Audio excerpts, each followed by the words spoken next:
లేడీస్కి free travelling అయినా కానీ మీ ఆటో వాళ్ళ పరిస్థితి ఎలా ఉందండి? ఆటోల పరిస్థితి ఏం లేదు, పర్వాలేదండి. కానీ ఏంటంటే గ్యాస్కు ఓలా ఆటోలకు ఇటువంటిది చాలా ఇబ్బంది అవుతుంది. గ్యాస్ బాగా పెరిగిపోయింది, చాలా తక్కువ ఉంది. ఎట్లా చాలా దెబ్బ అండి ఆటో బస్సుల గురించి అయితే మాకు చాలా ప్రాబ్లం అవుతుంది ఆటోల ముందు.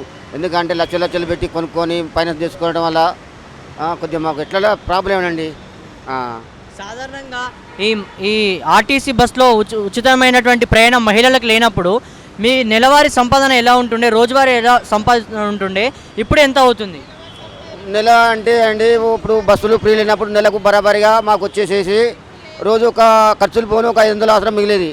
అంత తప్ప ఇప్పుడు అసలు అంత 200, 150 కూడా వస్తలేమండి ఇప్పుడు ఒక్క రోజుకి. ఇప్పుడు చాలా మీకు వచ్చే కస్టమర్స్ మోస్ట్లీ ప్యాసింజర్స్ ఎవరైతే ఉంటారో మహిళలు ఎక్కువగా ఉంటారా, పురుషులు ఎక్కువగా ఉంటారా? ఎక్కువ మహిళలు ఎక్కువ ఎక్కుతారండి. మాకు హైదరాబాద్లో మహిళలకు ఎక్కువ డ్యూటీలు ఉన్నాయి, మహిళలు ఎక్కువ ఎక్కుతారు. పురుషులకి వాళ్ళు బైకులు ఉంటాయండి, 2 వీలర్స్ ఉంటాయి కాబట్టి 2 వీలర్స్ మీద వాళ్ళు వెళ్ళిపోతారు. మహిళలు కాబట్టి మాకు ఆటోలలో ఎక్కువ యూజ్ చేసుకుంటారన్నమాట. మరి ఉన్నటువంటి ప్రభుత్వానికి మీ ఆటో యూనియన్ నుంచి కానీ మీ ఆటో డ్రైవర్లంతా కూడా ఏం తెలియజేయాలనుకుంటున్నారు మీ వంతు? సార్ దయండి, సారే మాకు మొత్తం న్యాయం చేయాలి. సార్ అంత మనం న్యాయం చేస్తారని లెక్కలు మేము సార్ని గెలిపించుకున్నాం, రేవంత్ రెడ్డి సార్ను. మళ్ళీ ఆయన అయితేనే మాకు న్యాయం చేయాలని మేము కోరుకుంటున్నామండి.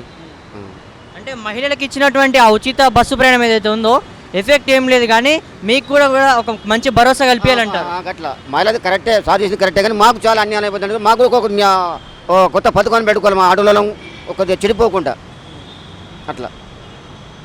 ర్యాపిడో కానీ ఊబర్ కానీ దయచేసి గవర్నమెంట్ వెంటనే చర్యలు తీసుకోవాలి. వీళ్ళకి కూడా కొంచెం మాకు కష్టమవుతుంది కదా గిరాకులు లేక. ఈ ఆన్లైన్లు కూడా కట్ చేయాల్సిన బాధ్యత ఉంది గవర్నమెంట్ పైన.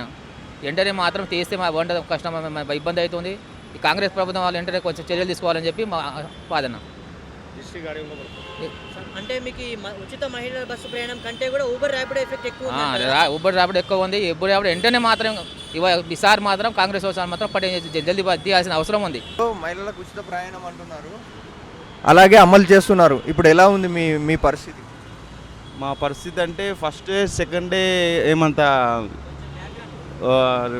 ఏమంటారు బాగానే ఉండింది. ఈ 2-3 రోజుల తర్వాత అయితే అస్సలు లేదు. రోజు 500, 300 ఆటో కిరాయి 350 పోతే మాకు వచ్చేది ఎంత 200. గ్యాస్ పోయిన తర్వాత మాకు రోజు 1000 రూపాయలు కూడా అవ్వట్లేదు. ఆ 1000 రూపాయలు చేసినా కూడా 300-400 మునిగట్లేదు. ఇందాక నుంచి నేను కూర్చున్న 1 అవర్ అవుతుంది, అమీర్పేట మెట్రో స్టేషన్ కదా, కూర్చున్నా. ఒక్కటి కూడా రాలేదు, రాపిడో కూడా రాలేదు. జనాలు ఎవరు అడగట్లేదు అసలు. మరి మేనిఫెస్టోలో ముందే పొందుపరిచారు కదా, మరి మీరు ఏమనుకున్నారు? మరి మేము అనుకున్నామంటే సిటీలో కాకుండా వేరే పల్లెలలో వాళ్ళకి వీళ్ళకి ఫ్రీ ఇస్తుండొచ్చు అని, మొత్తం తెలంగాణ ఇస్తాడని చెప్పి అనుకోలేదు.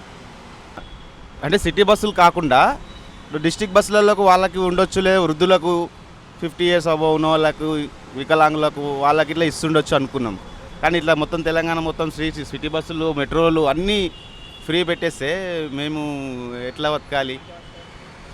ఏమొస్తాయన్న 12,000 ఇచ్చినా కూడా మాకు రోజు నెలకు 1000 రూపాయలు పడుతుంటే రోజు 30 రూపాయలు పడుతున్నాడు. దానివల్ల ఉపయోగం ఏం లేదు. అయినా ఇప్పుడు కిరాయి ఆటోలకు కూడా ఇస్తారా? ఓన్ ఆటోలో ఇవ్వచ్చేమో. కిరాయి ఆటోల పరిస్థితి ఏంది? మేము ఎక్కడ పోవాలి? దానికి ప్రతి ఆటో డ్రైవర్ అన్నప్పుడు లైసెన్స్ అయితే కంపల్సరీ ఉంటుంది. ఆటో డ్రైవర్ కాకుండా వేరే కూడా అప్లై చేసుకోవచ్చు. దానికి ఎలా చేస్తారో ఏమో, కానీ మేమైతే కొంచెం నష్టాలనే ఉన్నామన్న. చూస్తున్నాం, ఒక వారం అయితే ఆటో తీసి ఏదైనా జాబ్ ఉన్నో ఏదైనా వ్యాపారం పెట్టుకోవాలన్న ఆలోచనలు ఉన్నాం. మరి ప్రభుత్వాన్ని ఏం కావాలని కోరుకుంటున్నారు? ఏమన్నా ఇప్పుడు చూడాలి. మా ఏరియా సైడ్ అయితే ఆటో వాళ్ళందరం కలిసి ధర్నా చేద్దామని అనుకుంటున్నాము.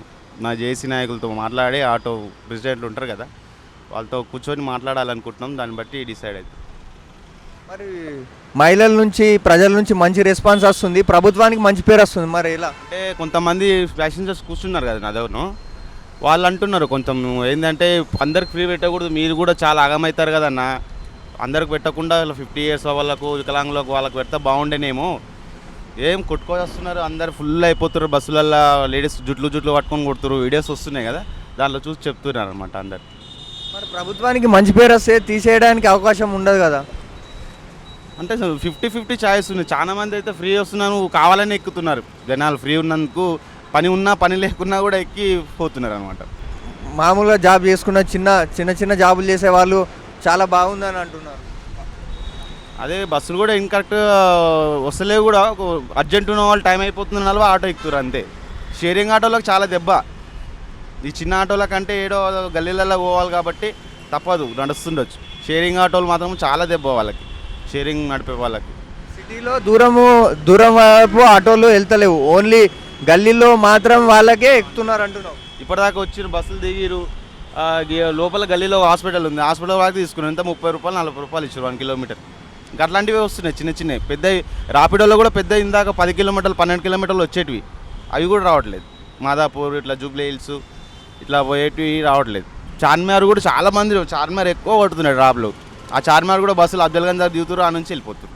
ఐటీ వాళ్ళు కూడా ఎక్కట్లేవు అంటారు ఆటోలో. అట్లా వాళ్ళు కూడా ఫ్రీ ఉన్నప్పుడు అందరు ఎక్కుతారు కదా, పైసలు మిగులుతాయని చూస్తారు ఎవరైనా. మరి ఫైనల్గా మీరు కాంగ్రెస్ ప్రభుత్వానికి రేవంత్ రెడ్డి గారికి ఏం చెప్పాలనుకుంటున్నారు మీ బాధలు తీరాలంటే? మా బాధలు తీరాలంటన్నా సిటీ కాడికి తీసేసి లేకపోతే వృద్ధులకు వికలాంగులకు పెడితే మంచిది అనిపిస్తుంది. అట్లా అయితే కొంచెం ఆటో వాళ్ళు కూడా కొంచెం శాంతించవచ్చు. ఓన్లీ వృద్ధులకు వికలాంగులకే అయితే బాగుంటుంది అంటున్నాను. ఓకే.